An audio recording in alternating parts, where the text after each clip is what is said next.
Welcome to A Push. Today we're going to discuss the year 1929 and its impact on American history. So hopefully most of us know where this is going. By the end of this lesson, you should be able to explain why 1929 is 1929. We're going to look at the factors that led to the Great Depression, and I'll warn you there are a lot of them. And then we're going to look at the response of the Hoover administration to these economic problems, which is actually somewhat more vigorous than you'd expect, considering the sort of popular perception of Herbert Hoover. But I'll let you decide that for yourself. So for the election of 1929, Herbert Hoover was nominated as the Republican nominee. He was a businessman. He had run the U.S. Food Administration during World War I, and so had some bureaucratic experience, but limited government experience. The Democrats nominate Al Smith, who, as you can see from these political cartoons, happens to be Catholic, which is 100% going to doom his chances. But honestly, the Republican track record and Coolidge's management and the massive economic growth that we'd seen throughout the 1920s meant that it didn't really matter who the Democrats nominated. So yes, I guess nominate a papist who's going to swear allegiance to the Pope if you want. It doesn't really matter. Even if you nominated, Franklin Roosevelt, you're probably not going to win in 1928. So obviously, we see this, which, sort of reinforces my point. I don't think we have to break down what's going on here. I mean, the only real noteworthy thing is Massachusetts, which Irish Catholics, pretty straightforward. In the end, Hoover gets almost zero time to enjoy this wonderful prosperity because less than 6 months after he's inaugurated, the stock market blows up. The stock market massively crashes and then recovers slightly and then crashes again and then recovers slightly and then continues to crash throughout almost all of Hoover's term, really not hitting its low until he leaves office. This is relatively problematic because, of course, lots of Americans had been buying stocks. And so a lot of Americans who had purchased stocks, and admittedly, it's not a majority of Americans, but a certain subset of the newly middle class and upper middle class had really been getting into playing the stock market. And so it became incredibly devastating for those people who then would lose everything.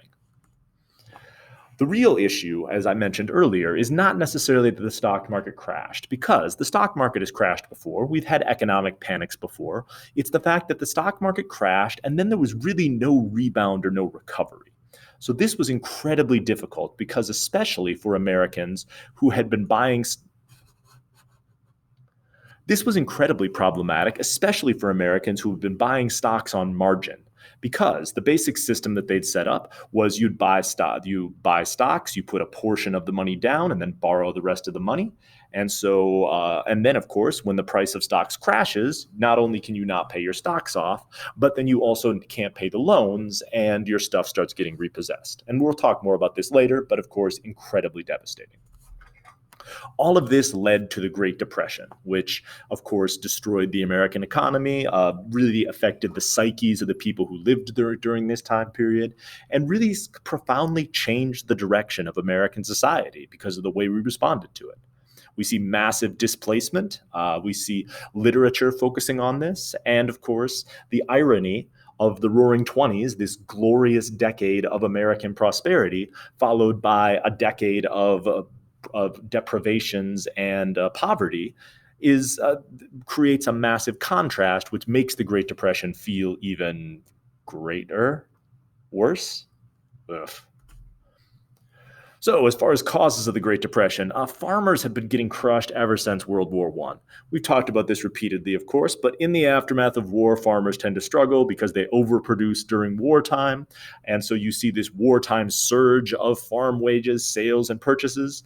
They open up more land to cultivation because it's the patriotic thing to do. And then after the war, the whole thing collapses. Well, that is coupled with the ecological devastation of the Dust Bowl. It turns out plowing up all that prairie topsoil was not a good long-term strategy because, of course, that prairie topsoil was what's keeping the dust from blowing in the incredibly windy Kansas weather. And so you get these massive dust storms hitting the center of the country and then eventually making their way out to the coast. This, of course, killed people, killed livestock, obviously destroyed fields and farms, and led to massive displacement.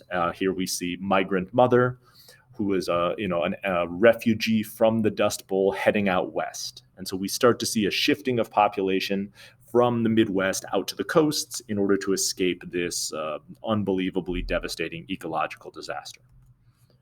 So all of this had been started or was added to by overproduction. There was this sense that the good times would last forever. We just need to produce as much as possible. As more and more people bought into the whole assembly line thing, goods became produced much more efficiently and cheaply. And as more people had access to credit, more people were able to buy all this stuff. But of course, once you overproduce all this stuff, prices start to fall, and we start to fall into a deflationary cycle. Because, of course, all these people who had lost money in the stock market and all these banks that had collapsed, which we haven't talked about yet, but we will, cut down massively on demand, which then leads prices to fall. And then as prices fall, these companies that used to produce all this stuff, their revenues fall. They start laying people off. And this leads to, again, more economic hardship. Buying on margin was one of the key components of this whole crisis because, of course, when the stock market is increasing, you start to see a speculation because there's this assumption that it's going to increase forever. And so you borrow money to buy stock to then sell that stock, and then the extra value of that stock becomes the profit. But what happens if the whole thing crashes? Now you desperately need to sell, because if you don't sell by the time it gets down to the value where you bought it, not only are you not going to make money, but then you could potentially lose and could potentially have to pay back the bank or your stockbroker for the money that you borrowed from them. So not only are you losing your money, but then you're losing the money that you borrowed, which you still have to pay back, except now you don't have an asset to pay this back. And so this created a very shaky situation. Tons of people made ridiculous amounts of money simply buying and selling stock. But of course, when the whole thing crashed, anyone with money still left in the market was utterly devastated. This led to massive bank failures as, of course, people dashed to banks in order to pull out their savings to try to pay off these stockbroker losses. As people as you get these runs on banks, as everyone shows up, of course, the bank does not have enough reserve currency in the bank to pay all these people. And so once they run out of money, the bank just goes out of business and they close, which means if you didn't get there before the bank closes, you're out of luck. And if you hear that other banks start closing, you're going to dash to your bank and get money out before the same thing happens to you, which exacerbates the problem. And so we see bank failures, which had started in the mid-1920s, really accelerate. And all of this leads to massive amounts of savings being wiped out. All of this leads to the collapse of the global economy because, of course, if the US can't make their payments to Germany, Germany can't make their loans to Germany. Germany can't make their payments to the Allies. The Allies can't make their payments to us. And we see all of this deprivation spread across the world.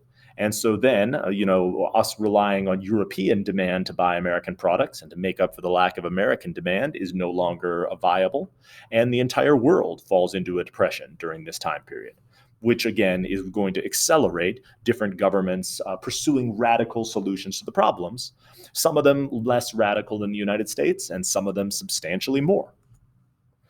All of this leads to cyclical unemployment, as I described before, whereas as people lose their jobs, then their demand and their purchasing goes down, which cuts down business wages, which cuts down business earnings, which means more people get laid off, which means demand falls even further, which then goes around in a cycle, continuing to basically crash the economy. And so that leads to the whole thing crashing, and also leads to the slowness of the recovery. The Hoover administration did respond to this, and it's noteworthy to say that they, of course, Herbert Hoover cut taxes to try to provide people with more money to spend, to try to jumpstart business, try to jumpstart demand again. This is called priming the pump, as we see up here. He also started up some public works projects to give people jobs and to try to, again, as people work, stimulate demand and jumpstart the economy. He created the President's Organization on Unemployment Relief, or POOR, which is a terrible acronym for this, that encouraged businesses to keep hiring and to continue to and to keep levels of wages and prices stable, but it had zero enforcement.